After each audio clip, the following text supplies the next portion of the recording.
أعوذ بالله من الشيطان الرجيم. بسم الله الرحمن الرحيم.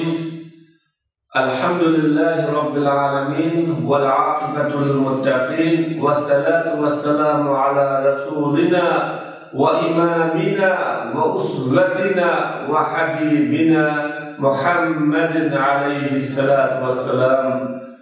أما بعد، السلام عليكم ورحمة الله وبركاته. Qadrlik o'quvchilar, darsimizning oldingi qismida avlaviyat to'g'riliq so'zlab o'tgan, ya'ni oldingi o'rinda birinchi qadam qiladigan ishlar to'g'risida so'zlab o'tganmiz. Bu haqda sanning sifatning oldida turmaydiganligini, ya'ni sifat chuqur sanning oldida turadiganligini, shakli, hajmidan, ma'nisi, ruhi, haqiqati oldida turadiganligini biz so'zlab o'tgan. Bu haqdagi tafsilotga qiziqsanglar oldingi darsni yaxshi tushunishinglar lozim. Dördüncüsü, ilim sahası, fikir sahasideki muhim ve aldığınki urunlu koyulduğun işler olarak söyleriz. Evleviyetul ilmi alel ameli. İlimnin, emelinin aldığı turduğanlığı. İlim, emelinin muhim dikenliği. من أهم الأولويات المعتبرة شرعا شريعة اعتبار edilen müteber muhim evleviyatlardır. İlimni emelinin aldıda koyuşunun muhimliği. Çünkü ilim emelinin aldığı turdu, ilim emelge başlaydı, emelge yeteklaydı. Şunlaşla ilimni emelinin aldığı koyuş lazım. Her kanda iş ve emel bunu diken aldı bile o emelini bölüş, emelini kandak gelişini ve onun kaidelerini tunuş o lazım. Bilmeyen işte insan kırgılık olmaydı. Şunun için ilim her vakit emel aldı. Burada kuruluşun birinin sabahçı tuttu, aldı bile bilişki, kandak silişki. Ya ki sabahçının birini tepşki, çoğun bülünügen haletini siliş, bülünügen haletini icat kılış olmalı. Muhafız yıllarının hadisinde ilim bilen emelini kandak hareketlendirdi ve onu kanda birbirisi bilen oturuşuk münasebetine faydalaştırdı deyilse muazzez yıllarının hadisinde el-ilmu imamun vel-amelu tabi'uhu. İlim imam. Xuddi bir cemaatinin aldırdı mılgan imam ya ki askerini yeteklevatkan komandan ya devletini idare kılatkan bir reis okşaydı imam. İlim, emel onunla ergeçken, yani imamla ergeçken Kur'an kanı koşmaydı. Şunun için ilim, emelin adı da. Yani ilimden, emelden muhim, emelden aldığı ikenlikiye uqturuş için İmam-ı Bukhari özünün Cami-i Sahih el-Bukhari namlı kitabının Kitab-ı İlim'de bir babını keltirdi. O Bukhari o babının mavzusunu, temisini el-ilmu qablel kavli vel-amel diyen bab kıldı. Sözleştin burun, bülüp sözleş, amel kılıştın burun, ülünüp bül amel kılış diyen bir babını oturken. وقال شراحه Bukhari'ni şerhileydiler, kengaytken, ma'nini unutmaslıktan etmese, şerhileyiciler bundaqdı. Bukhari bu bab bilen ilimnin, sözünün ve amelinin sahih buluşuyla şart ekanligini maqsad qilgan dedi. Her qanday bir amel sahih amel buluşu, Allah'ın adını kabul kılınılan amel buluşu için çoğun bu amel ilim üstünü kurulgan buluşu. Nimi için kırganlıklarını, nimi kanda kırganlıklarını çoğun bölüşü gerek. Sözünün bu doğru söz, hata söz buluşu için o sözünü sözlükçe bir sözlüşü gerek. Şunu sözlüşü gerek. Kaysi söz doğru ve hata bunu o sözlüşü gerek. Şuna söz ve amelin sahih buluşuyla ilim işler. Şu sebepten söz, amel fakat ilim bilen itibar kılındı. O ilim söz amelinin aldığı tutuldu. Niyetini doğrulap verirdi. Amelini doğrulayır. İlim. Ular bundan dedi. İmam-ı Bukhari bununla ilimden söz ve amelin burun turduğanlıkla ergalandığı çünkü insanların ilim degen amellerden bərli, ilim amel bulmasa, bunda ilimnin ne faydası, ne mügasıftı, Allah Teala'nın aldıda o ilim onun menfaatine emas, zihnine hüccet buludu diyen sözüdür. İlimnin işini, kadir kıymetini tüvelleştirirdir ve ilim okuş, ilim igenleşte sel karaş adamların zihnine bir kalması için şunu gayret kişiler ilim degen amel bilen ilim amel kılamazsan okuganın faydası yok, kitap bırakılganın neme faydası, mollanın kolunun neme geldi onda okuganın ki neme kemmetti diş arttırıp ilimnin işini adlilaştırıp ilimnin kadir kıymetini kişilerin alıp düşürüp itibarı yoktu. Kişiler ilim ilerlemeydiler, ilim kızıkmaydiler, buna kalmasızlığı için, bu ademlerin kalmasızlığı için İmam Bukhari el-ilim kablel kavli vel a'mal diyor.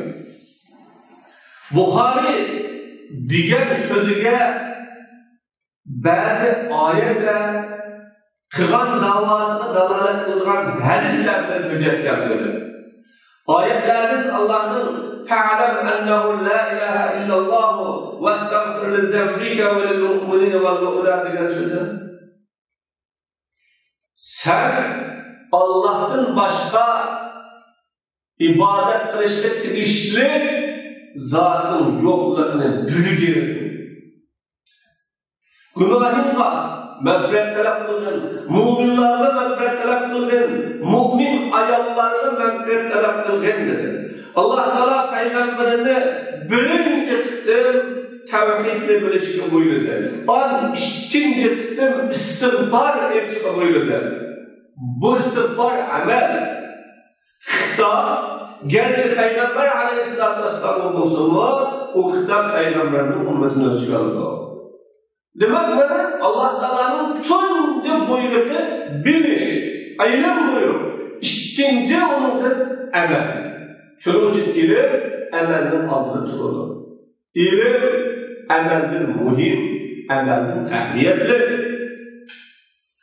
Ayetlerin Allah Subhanahu ve Teala'nın sözü اِنَّمَا يَخْشَ اللّٰهَ مِنْ عِبَادِهِ الْعُلَمَاءِ Allah Subhanahu ve Teala'dır, onun bendelerinden fakatla ülüm alıp okudu. Başka kişilik okumadı. Onu okudu. Hakiki kokuşta, layıklı kokuşta ülüm alıp okudu. İlim o emel yönündeydi lan. Kokuş ne? Keltirdiğin nasıl? Bunda da ölüm alemi için okudu. İlim bu alıp okudu. İlim kokaş ne lazım tuttu? Kokaş emelge sebepçi oldu ve emelge haydaydıgan bir madruga verdi. Mana bu ilim umumi amelinin erkekçisi, amelinin kozatçısı oldu. Allah bu yerde ilimnin faziletini diş arkalı ölümanın faziletini oturma çıkarmakta. Ölümanın faziletini diş arkalı ölümanın bundan Allah'ın kokuduğun buluşu ilim arkalı. İlim hani şundan yukarı mertebeli ölümanları geliştirir demek. Hadislerin Peygamber Aleyhisselatü Vesselam'ın kandan bir kişiye Allah Teala yaxşılıkını irade kılsa Allah onu dinde düşendiği kılıdı diyen sözü. Çünkü insan düşerse emel kılıdı, kılını yaxşı, mükemmel kılıdı. Bana bu hadis Allah Teala'nın yaxşılıkını irade kılganlığının dinde düşendiği, dinde tonuğanlığı, dinde bilgenliği, dinde Allah bergen ilim iyisi boğanlığı Allah'ın onu yaşatını yaratılığını dedi. Emel ilimni, emelinin aldığını koyuş üçün kömüşlülüğü var delilinin kadarıdır. Kur'an-ı Kerim'de düşken ayetin evveli ikra. Okuş, ilimni açmışı. Var mı? Ya eyyuhel muddessir kum fe'anzir ve rabbeke fekabbir ve siyabeke fetahir diyen sözde emel kılıç düşken. Gilemini yövgünü vakan. Peygamber oğlumuzun turun. Halkımızda, milletimizde mesuliyeti sizin üstünüzü düşkenlerini ağalandırın bir haterden. Rabbimizin ulu, büyük, çoğu kadar. Kimlerimizde farklı? İkinci temel. İnnemâ kânel ilmu mukaddemen alel amel. İlimnin, emelinin aldığını koyuluşu, çünkü ilim itikadında hakını, batılını ayırtırdı, söz hareketlerde doğrunu, hatanı ayırtırdı, ibadetlerde sünnetini, bid'atını ayırtırdı, muamellerde yaxşını, yamanını ayırtırdı, iş hareket, tasarrufatlarda halalını, haramını ayırtırdı, ahlakta güzel ahlakını, rezil ahlakını içinden ayrıydı. Ölçemlerde kubul kılırlığını, red kılırlığını ayrıydı. Söz ve amellerde güçlü, yukur sözlerini, aciz sözlerini ayrıydı. Bana her mesleğin asası ilim ve ilimge kaydıdır. Şolaşta burunlu ülmanımızın kitap yazgan nurgul Allah'ını, kitaplarını, kitab-ı ilmi bilen başkalarını biz tanırız. Bu imandan mı mühim devletine ilimle? İmandan mı ilimde büyük ehemmiyet belirlerine tuturup. Çünkü ilim imanla başlayıyor, doğru itikadla başlayıyor, ilim Allah'ın duruşuna başlayıyor. Mesela İmam-ı Gazali özünün İhya Ulumuddin, din ilimlerinin terakki kılırış, yönlendiriliş diyen kitabı, ibadet kılıcılarının yolu diyen kitabı da kılgınlar. Şunun da Hafız-ı Munziri'nin özünün Et-Tevhid ve Tevhid diyen kitabı da kıldı. O niyet, İhlas, kitap sünnetke erişiş hakkında hadislerin sözler olmanın ki kitab-ı ilim bilen başlar.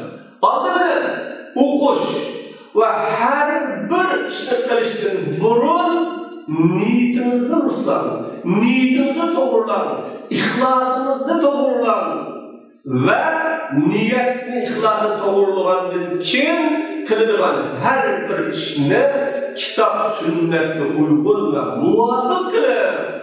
Dep olgandan kim onu kitap sünnetle muvafık kılıştan böyle ilim bilen, ilimsizlik bilen kitap sünnetle muvafık kılıp olmaydı. Dep kitab-ı ilmi. Biz sözde bakkan evleviyet düşüncesinin mebna kurulması ve onun yadrosu ilim var. Yani ilim var. Tabii ilim arkalı nemenin hakkı aldığını koyuş gerek, nemenin ahvali kim tahir kılmış gerek işgallerini tanıyımız. Değil mi? Bu ilimsiz kargılarca mümkün kalamaz. O ilim olmaya kalkarsa neme kurum, neme kim bunu kullanmıyor. Olmaydı mı? وَمَا أَسْلَقَ مَا قَالَهُ الْحَلِفَ الرَّاشِدُ Ömür ibn Abdülaziz. Ömür doğru yolu tapkan halife Ömür ibn Abdülaziz degan söz. Neme degan söz?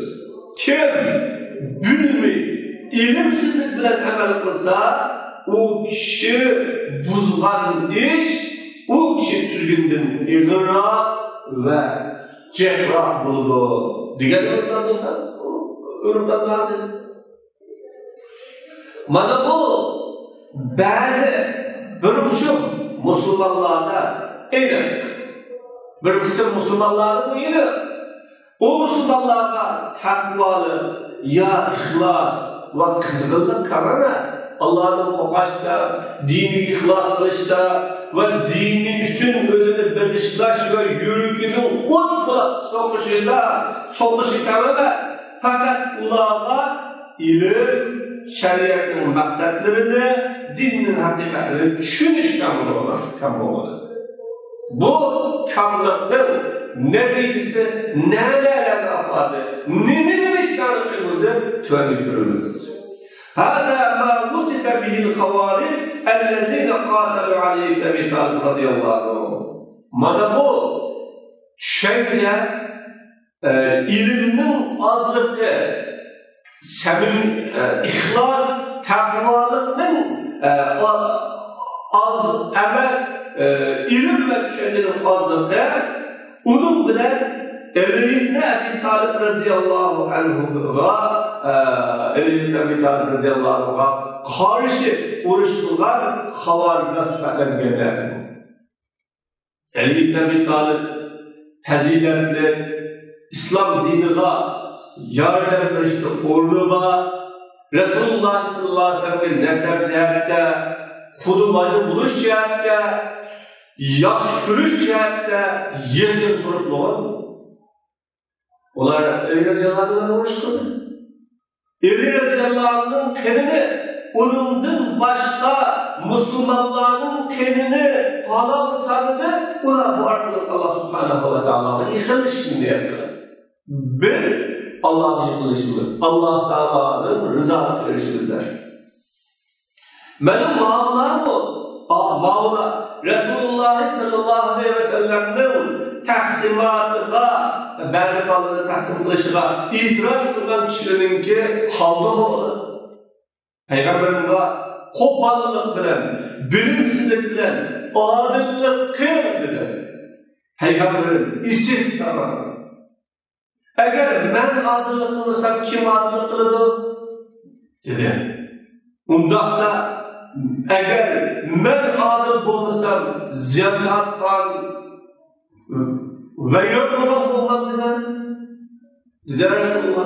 Bana bu hamaseti bilen adaletli kollayınız, adaletli saklayınız, adalet için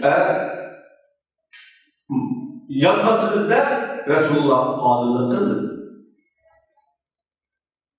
Bir rivayette bu kopağın çoğu kişi Peygamber'e ya Resulallah Allah'ın kulu Peygamberim ben zimin ehlinin Allah'ın kokuşka en haklı kâmesini o dedi. Demek Resulullah sallallahu aleyhi ve sellem Allah'ın kokuşka buyurdu. Bu kişi ve bunun kokuşlarında halillerini birleştiriş, siyaseti ve o siyaset ekliğinden ümmet için kattı menfaatler düşünülmeli. Bu siyasetle Allah subhanahu ve teala onun kitabını yolunu koydu. O siyasette sedekelerin işletişini dürüst dedi, ol cihenime tayla işletilse kanda bular. Ol cihenime işte bu zakat ne işletişinin durusu degen kitabını uçuk bağlasıdege adılık kıldırın. Allah'ın korkun. Dedi ya bu kişiler. Bazı sahabeler bu kişini öldürülmüşünü sorulacağına bu yoğan bu mutekebbir kişinin öldürülmüşünü sorulacağına o sorgucunun onun Peygamber Aleyhisselatü tostu. Ve onun şekli boyunca bir bütün kişilerinin o türlü çıkıdığalarının ergalandığı Peygamberin ulanı sıra namazlarını, onun namazını sırıştırganda tüven külüsüne, ruzanlarını, ruzusunu sırıştırıp tüven külüsüne, emellerini, emeli bilen sırıştırıp tüven külüsüne, ulan Kur'an'ı okuydu, Kur'an ulanın kadaylarını öpmeydi, ulan dindin, o etilgan, o yaşaktın, milktin çıkartkeninde çıktı da o diğer sözümden süperleri. Demek ki namaz, ruza, amel, Kur'an tilavet kiliş bu sahalede size hayran kalırsınlar. Hatta özellikle onun şunda bir takva emeslikiden, ibadet kan emeslikiden, Allah'ı yakın emeslikiden hesaplaştılar. La yucavizu hanaciruhum diyen ülmeyse Kur'an'ın kalipleri düşenmeydi. Kur'an bilen akli yürümekli. Kur'an'ın tilavet kılgan ayetler bilen menfaatlenmeydi. Namazı, ruzusu köp olsun o. Demek. Peygamber Aleyhisselam onları süperlerden şununla ola ehli İslam'ı öldürdü. Put bilaslarını koyup koydu. Bu devamlı onun adaveti, hükümetliki, Müslümanlarla, Ehl-i İslam'a ama düşmanla onun kalısında uçuk kafir, uçuk dinsiz, uçuk Yahud yok. Ama ki Müslümanlar. Bu derdim gelgen bunun aklı kömürü demez. Neydi demez? O kömürü kalırsak yaxşı, sevimi, klasmen, belki onun aklı ve düşüncesinden. Aklı hata, düşüncesi hata. Şolaşka, o da yeni bir ediste, yeşil kişi, aklı pişe de süperlendi ya. Yeşil kişi adamın tecrübesi, bilimi tüven boğanda, aklı tüven adam işte kalaymadan kılanda, buna bilimsiz, tecrübesizdir. İnnemâ utiye haula aşula şu iş fakat ola halak kılındı, iliminin azlıkının, düşüncenin tüvenlikinin, neticede Allah'ın kitabı bilen menfaatinden biri. Ola o kitabını ağızdan düşeni okturup, lekin o okuş, düşenmeyi okuş. Bazı onu maymak düşünür o kendisi onu düşerken Allah Tebarek ve Teala'nın iradesine karşı görür. Şolaşka onun İmam Hasanul Basri ilim bilen kurallanış, düşencelerden kurallanıştır burun, emel ibadetke çoğurlar kirip bitişten emel alır. Aldı bilen ilim bilen kurallanır, düşünce bilen kurallanır. Her bir işte kılmakta olsanız şu işte bülü, tilini yedi, etraflı onun ilmini elim, anladaki şu işte kirişe diye. Hasan-ı Basri bu hakta özünün meşhur sözünü dedi. İlimsiz emel kılıbıcı yolunun sirtini malgan, yolunun gayrı malgan kişi yoksaydı, ilimsiz emel kılıbıcı tüzgününün köprü buzudu. Şolaşka sıra ilimle ibadetle ziyaret etmeydiğin halde talep kılama, ibadetle ilimde ziyaret etmeydiğin halde talep kılama, hakikaten bir millet ilim bile, ilimni talep, ibadetle talep edip, ilimni koyup koydu. Hatta neticede ola, Hristiyanını götürüp, Muhammed Aleyhisselam'ın ümmetine karşı çıktı. Öldürgüle ve onların kendini töküle çıktı. Eğer onlar ilim algan olsa, ilim onları bunda kılışka başlamaydı.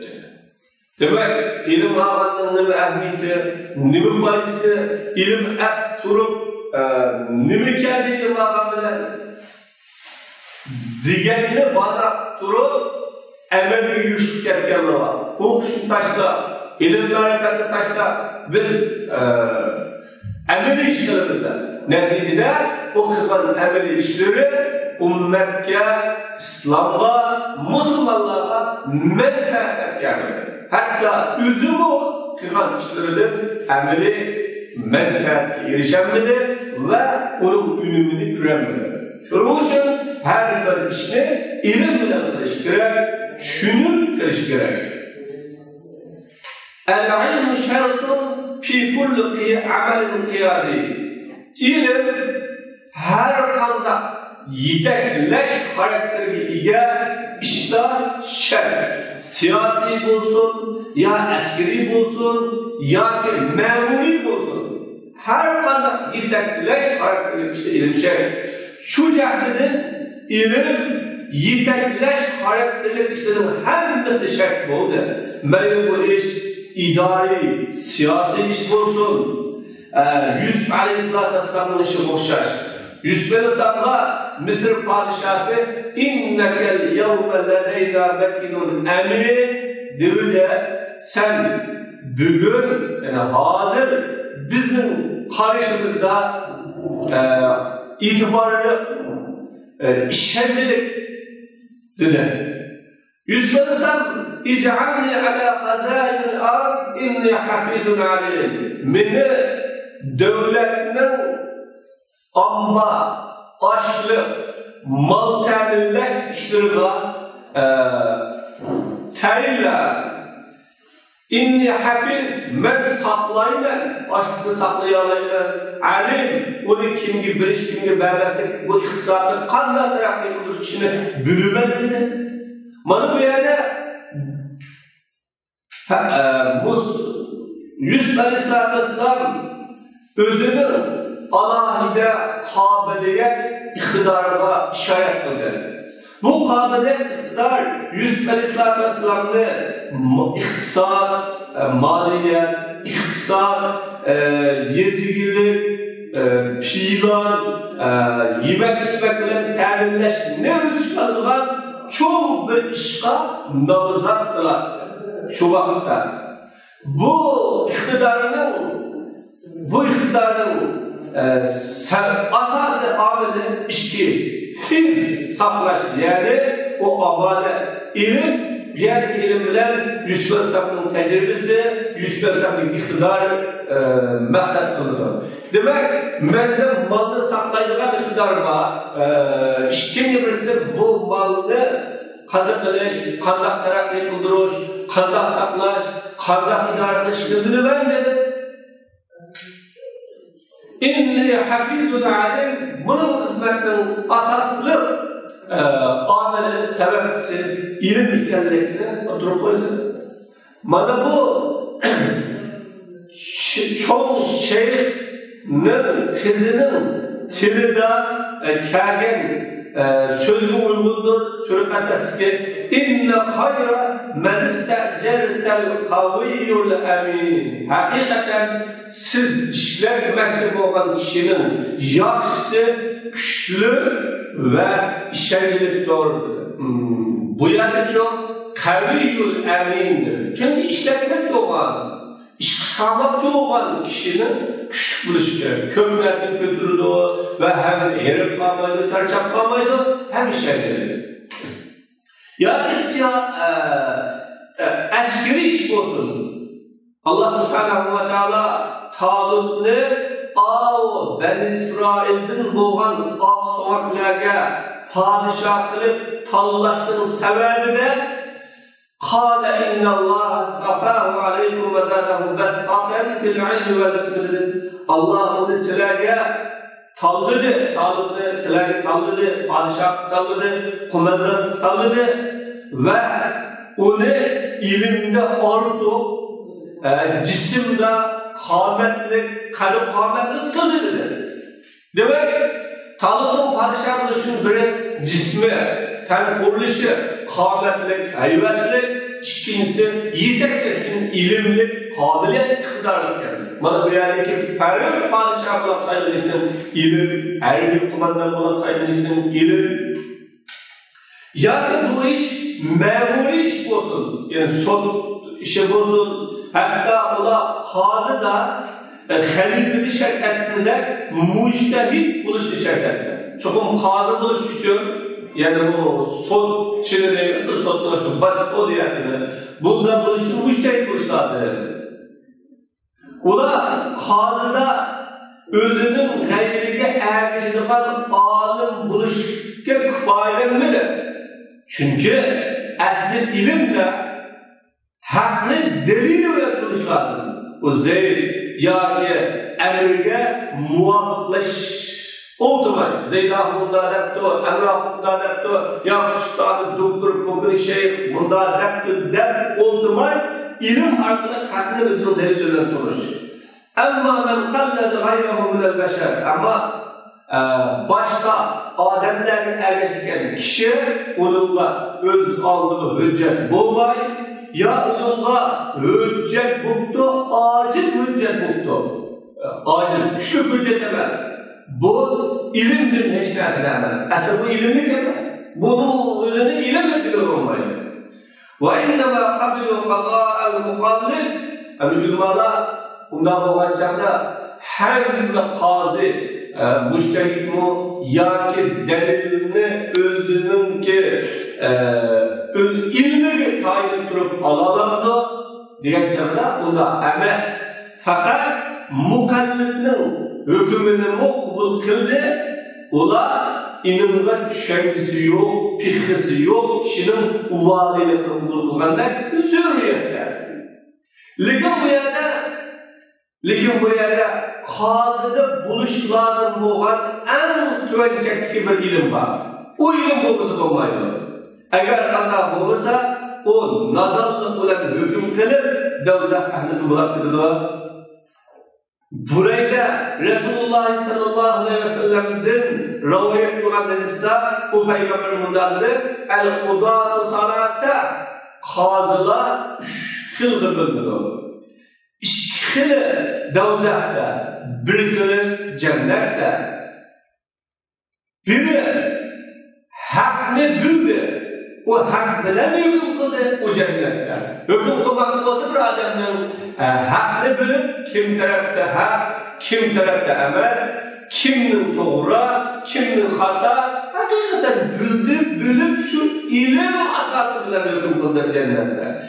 Yeni birisi adamları bilmiyor hüküm havaya söyler, Ahmet Ecem'i söyler, yani ummanı bilen hüküm kılmakta o da uzakta. Yeni birisi hakikatini bilip hükümde zulüm kıldı, ya da hata etti. Ya böyle hukuk, mensep, ya ki menfaat, ya ki asıl köktür, rişi sebepte maymak etti, o da uzakta. Ve Resulullah kazının akıbetini köksüz koymadılar İslam.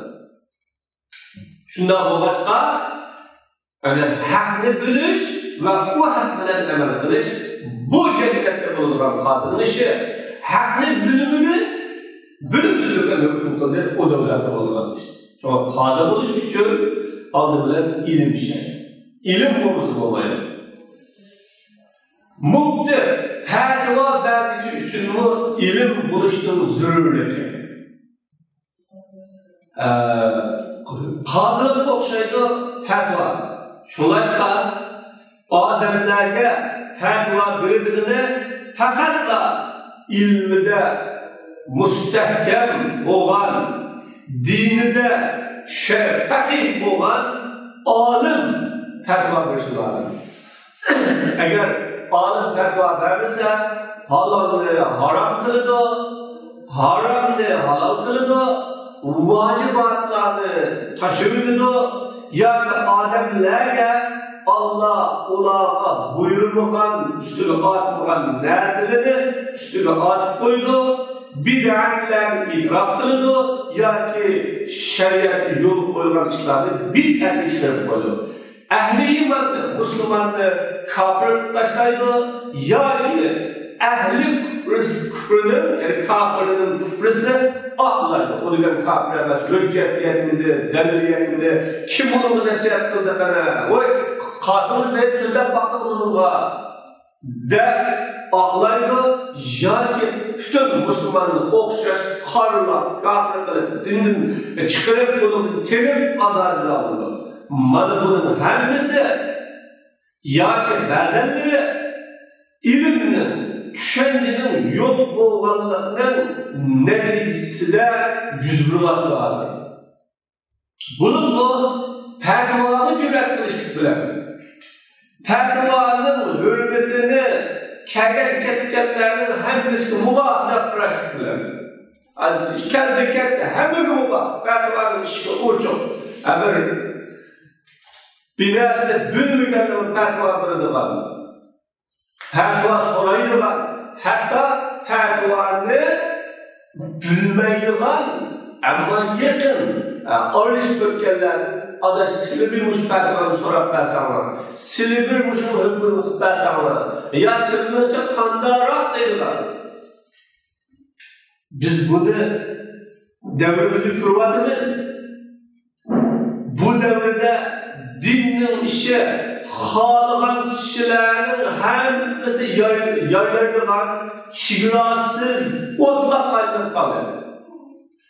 Iningga so'zlaydigan tili bor yoki jiraydigan qalbi iborat. Qur'oni Karim, sunnat qattiq ag'darib turib, ummatning ilgirki sabablarini qattiq ag'darib turib, bu xatarli chegaraga bo'sab kirishdi. Onun salohiyat bo'lmay va uning shartlarini hozirlamay turib, bu shart salohiyatni jumlash va unga erishish nima degan bu hal mana bugungi kunda ummatga keldi va ummat bu kasal bilan asosiy yo'qoldi. Shu darajada jur'at bo'ldiki, xotiri borning hammasi din to'g'risida so'zlaydigan, qalbi borning hammasi din to'g'risida yozilgan. Bu necha yil dinni o'qidi, nimani biladi, ustozi kim, uni belki Qasım medresesini o'qigan, salohiyati nima, huquqini olmaydigan odamlar bu din haqida xalqqa so'zlaydigan. Peygamber aleyhissalatu vesselam öz zamanında fatvoga aldırgan kişilerge qattiq inkar qilgan. Ular cinobet buqqagan, yorlangan bir adamga yuvinishli fatvo berdi. U odamdagi jarohatga parvo qilmay, uning ko'ngil bilmay. Neticede bu fatvosi onun yürüyüşünün sebebi oldu. Peygamber Aleyhisselam katalahullah diyor. O adamı öldürdü dedi. Fatva bilen öldürgenlik dedi Resulullah sallallahu aleyhi ve sellem. Hata fatva verip, bozuk fatva verip, bilmeyen haline fatva verip, eğer onun her kadar bir ziyaret meselesi, onun mesuliyeti cevap verir, şu fatva verir. Allah ularni o'ldirsin. Ala sa'alu izadan ya'lamun. Nima uchun bilmisi so'ramaydi? Faqat bilimsizlikning shifasi so'rash, faqat u kishiga tayammum qilsa kifoya etadi dedilar. Yorlangandan keyin, jarohat bo'lgandan keyin tayammum qilsa kifoya, yurmasa bo'lmaydi dedilar. Qarang, qanday e'tibor qildi Payg'ambar alayhisolatu vasallam onların fatvasını o adamı öldürgenlik deb e'tibor qildi. Ve bu vaqtda Peygamber onların ziddiga qatalahumullah deb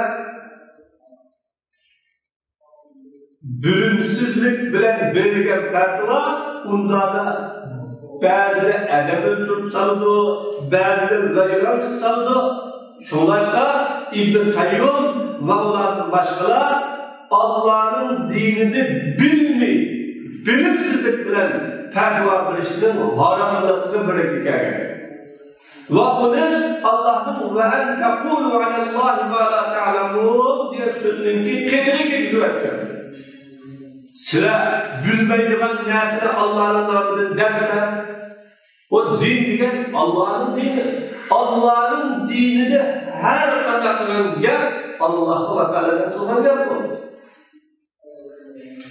Hadislerden, sahabaların eserlerinden, seleflerin sözlerinden ilimini davagerliğe, ilim ehlimen deydiğen kişivallığa, çalıbulluğa yolunu itidiğen gevle nakil kılındı.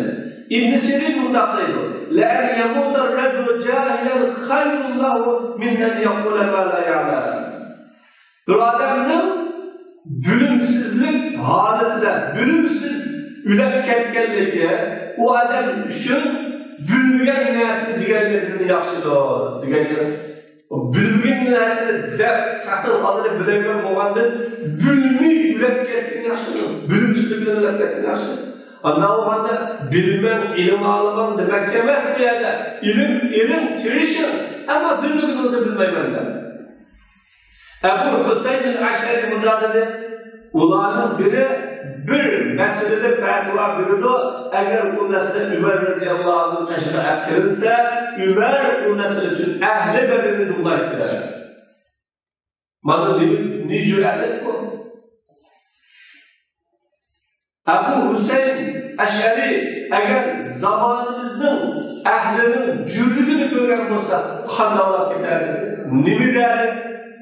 Abdullah bin Mes'ud, Abdullah bin Abbas radıyallahu anh men ebtel nâse fî kulli mâ yes'alûlehu anhu havve mellûn. Hatta bir kişi ademlerge onu sorulan her bir nersede fatva verse o kişi saraf olur.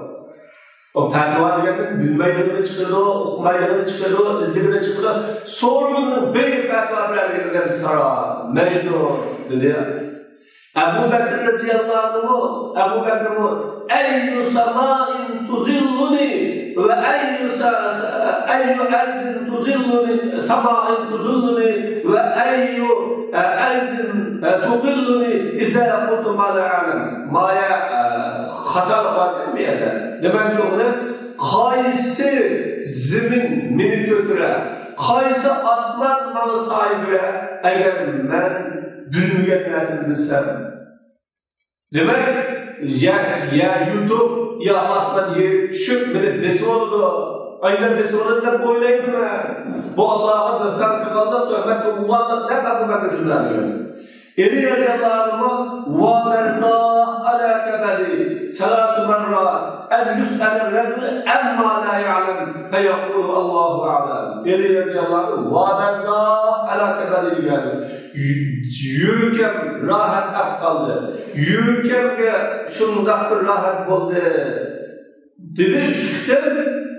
Bir adam bilmeydiğen dersinin sorunu adam Allahu alem diğerlikle belki o bir rahat, yürek rahat demektir. İbn-i Musayyib tabi'inlerin seyyidi fatva asasen fatva demektir. Layıklar yüktilgen asasen fatva demektir. Bırak bir kasa Allahümme sellimni, bir Allah'ın hata kısını salamet ıslah ve menin hatalını saklasla deydi. Şu derecede Allah'ın yalvarıp sevinip estirdir dua etti. Bana bunun hepsi fatvanın haterlik kendiliğine o fatva için çoğunkur ilim, kem nezar daire bilen nefsinin havası erişir yani başkalarının havası erişir saklayılan takvalık olan bir salahiyetlik buluşunun zürürlükünedir bu. Benim işlerdir insan belki hayran kalıdı şer'i ilimini okuyan yaşlardır. Köpünce ola şer'i ilimini okuşu kirgenler ola. Duhala degen esli kirgen demez, kim kirgen Allah. Yani aklının kaçta böyle dursun da okumayla, ya bir aklının kaçta bir ayet duruş tumas kılanlar, şu petva verdi durdu Allah, bistercan, oldurak petva durdu, özünü çok tutup petva durdu, kıyın meselelerde, muhim kaziyelerde, ve ola çok ülmalarla, çok ülmalarla koçuluk durdu, belki katlı ülmalarla yunatihun diye şudur yani karşılaşılır. Ve katlı sahabelerle karşılaşılır. Diyor, yani mevhurluk bilen, özünü intifak ve çok tutuş bilen, onu ne edem, biz ne edem? Onu ne bizim ripayet karakterimiz, onu ne insan, biz bir insan değil. Aslında ola ihtiyaclı, mühtaç bulunduğun nesinin birincisi ola özünün kadrini bilir, kimlikini bilir. Allah'ın özünü bilirsin, kimlikini bilirsin. Allah'ın şeriatın maksatlarını düşünür ve real hakikatlerini düşünür. Cemiyetini düşünürsün, etrafını düşünürsün, real cemiyetini düşünürsün. Manıbotanın özümüzü bir bilmez, kimlikini bir bilmezsin. Nimi okudığımızda bir bilmez. Lakin gurur bunun adında kattık bir tosalgı. La havle ve la kuvvete illa billah. Bu bir musibet. Benim sırtırıp özünü çok bilip ketken, özünü okuyulan hatta bugün şunçılık katta dünyavi ölemanın hakkında onun sözünü red kılalım yeterli. Zürüretul ilim lidda'iyeti vel muallim. Davetçi ve okutçu, ustaz için o ilimin zürürlükleri. İlim kaza için, fetva için talep kılındığında o ilim için de davet için mi, terbiye için mi talep kılınır. Allah subhanahu ve teala özünün peygamberine kul hâzihi sebîli ed'u ilallâhi alâ besîretin ene ve men ittebe'ani. Yani Muhammed Aleyhisselam bu benim yolam, yani bu İslam benim yolam. Ben Allah'a faraset bilen çağırırım ve bana erişkenlerin faraset bilen çağırırım. Demek çağırışlar emas, faraset bilen çağırış. Qanday çağırış faraset bilen, ilim bilen çağırış ve karşı tarafın ahvalını düşünüp çağırış. فَكُلُّ دَاعٍ اِلَى اللّٰهِ مِنْ اَتْبَاعِ Muhammed Muhammed Aleyhisselatü Vesselam'ın ergeçmişçilidir olan Allah Teala Teala çağırdıran her bir davetçi davette besiret üstünü buluşu lazım. Bunun manası davetinin hüccet üstünü buluşu, çağırılan nesini tunuşu lazım. O bölüş Nimini çağırdı, kimini çağırdı, kanda halette çağırdı, bunu bölüş lazım. Özümüzün çağırılan, davet kılan kişilerin ahvalını, yaşamaktan yurdu, üstündeki her türlü iktisadi, siyasi vaziyetini bölüp çağırış, onların itikadi, imanı, ahvalını bölüp çağırış, akidini muhakkada bunu bölüp çağırış lazım. Şundan çıkardılar, Rabbani alim topluluğundandır. Rabbani alim diyen fülüdüğün, birinci fülüdüğün, ilimli, emel kılıdığın ve ügüdüğün. Bunun Allah Teala'nın sözü işaret kıldı. وَلَكِنْ كُونُوا رَبَّانِيِّينَ بِمَا كُنْتُمْ تُعَلِّمُونَ الْكِتَابَ وَبِمَا كُنْتُمْ تَدْرُسُونَ.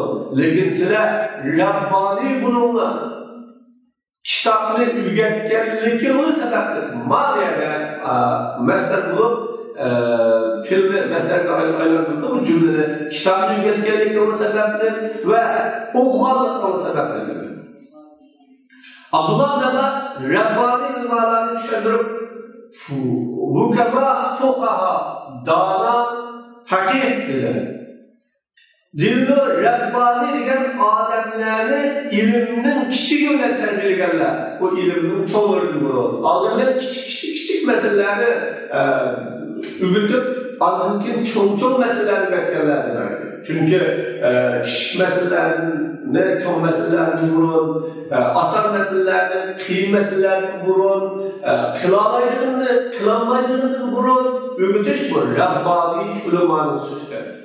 Ulanlarla, küçük ilimden maksat, ilim meseleleri, ilim boğan ilim. Çoğu bilen ilimlerden en küçük olanı. Dilinde kulağa iliminin cüz'ilerini öğretti, küllilerini burun, yani perrelerini öğretti, eslilerini burun, yani mukaddemelerini öğretti, neticelerini burun. Vel maksudu huve, maksat ilim öğretişte asta tedrici işgiliş, okuguçuların şaraitiga, iktidarına əhliyet köğül biliş ve onlarını bir baldaktan yeni bir baldaktan öğretiş tarafı kılır. Bir gündülen alim bilima ya bir gündülen hakiki takva mutlaki olur olmalıdır ki asta bulaş. Davet ve okutuş sahasında ilimni lazım tutkan işlerin davetçi, okutçu adamlarga kolaylıkla erişi, kıyımlaştırmaslıkla, hoş işaret verişine erişi, yük tuvatması lazım. Bu ilimin takazası şu. İlimde birlik ilimden endişkiler, yessiru ve la tuassiru, beşşiru ve la tunaffiru. Silik kolaylaştırmalı, kıyımlaştırmalı. Hoş haber veriyorlar ve tutmakmalıdır. Bunu biz inşallah dersimizde evleviyetü temşir, ale tenbir, evleviyetü teysir, ale teşdid ve ta'sir diye timini sözlerimiz ve şu yerde bu hakta özünün hakkını verip ötürüz. Bu hazır dersimizin timimizin ahlak destek olmayı. Hafiz Hepsinin şeridi bundadır. Maksat İslam'a yakınlaşkan kişilerin köleştirilmiş. İslam'a beşine çinit ölçüsü taşlaşlar. Destan İslam'a yakınlaşkan adamın çinitip, unutul demeyi asta yakınlaştırır. Şunun da mevziyetini kursaştır. Layık tedrici buluştur. Çünkü bir neyse beşine asak olsa onun kirgen kişiye suyumluk bulunur. Ve onu körünün azadlığı bilen alınır. Onun akıbeti köpünce ziyade buluş, küçüş bulunur. Hepsinin kılaklarını 5 dakikayın ters kişinin bağlılığına yolu ver, onu kaçıramdan kalır. Ters yapmadan. Lezzetler tesir, mahsur edilir, karib ile ahli İslam. Ama İslam'da yakınlaşan kişilik yapmayalım. Bir yerde de asallaştırır, İslam'da zamanısı yakın kişiyle farklı vermez. İmam-ı Hafiz İbn Hacer Esqalani'nin sözünün düşünüldüğü de belki o bir devamlı bir iş. Lakin o İslam'da zamanısı yeni olan ya tövbeki zamanısı yeni olan kişilerde bakmak lazım. Ya ki yengilleşmiş ihtiyacı kesel ya yeşil çoğul ya hacetmenlerde bekrak ihtiyacı bekrak lazım. Şu an o vatan tesirini bu lazım tutuş, davet ve talim sahasında ilimden takazzası. Ve min muktezeyat ilim, ilimden takazzasıdır. Ula dini marifetten takat getirilerini, uların akli aşkazanları hazım kılalaydıklarını ürgütüşü lazım. Ve o davetçiler onu tanışıkçıların akli inkar kıldığı nesini sözlemesi lazım. Orada bu ularla nispeten fitne, yani bazı nispeten fitne olur. Ya da şunundan onun safhasına karab durup, servisine karab durup, bu dikhamı, ticaretini, yeni birisi kabiliyeti karab durup, şunun iktidarı karab durup yapması lazım. Müşahede Eli Reziyallahu müdahale ediyor. Haddisun nâse bimâ ya'rifûne ve da'û mâ yunkirûne eturidûne eyyukezzeballahu ve resûluhu. sizlar odamlarga ular biladigan, tunuydigan narsalar so'zlar bor va inkor qilgan narsani qo'yinglar. Sizlar Alloh va uning rasulining yolg'onga chiqarishni iroda qilamsizlar. Shuning uchun ba'zi kishilarning aqli ko'tarolmaydigan va ular darhol qabul qilolmaydigan so'zlarni unutib demaslik lozim. Birlik kelalaydigan, tushunishadigan, tushunishib, asta anudagi qoidalar kerak. Bir binoni bir kunga butunlay yo'qotib olmaydi. Bir qishni yo'qotgan. Abdullah bin Mas'ud radhiyallohu anhu deydi: "Ma anta bi muhaddisin qawman hadisan la tablughuhum illa kana li ba'dihim fitna." Sen bir kavmga bir so'zni so'zlama, uningga so'zga aql yetmaydigan, uning aql yetmaydigan so'zni so'zlama. Agar so'zlab qolsang, ularning ba'zi fitna bo'ladi. Demak, so'zlashdimi da'vat qiluvchilarning qobiliyati, iqtidori va ularning saviyasi safosini asos qilib so'zlash kerak va asta tadrijiy so'zlash kerak. Allah subhanahu wa ta'ala hammamizni da'vatlarimizda bo'lsin, ilm ma'rifatlarimizda bo'lsin, har bir ishlarda bo'lsin, barakatli, muvaffaqiyatli, unumli ishlarimiz bo'lsin. Allah shu darslarimizni davomlashtirishni nasib qilsin. Allah subhanahu wa ta'ala qilgan bu xizmatimizni qiyomat kunida zaxira oxirat qilib mas'ul. Allah subhanahu wa ta'ala har bir musulmonni bu diniy xizmatlarimizdan bahramand bo'lgani va ularning manfaatlarini nasib qilsin.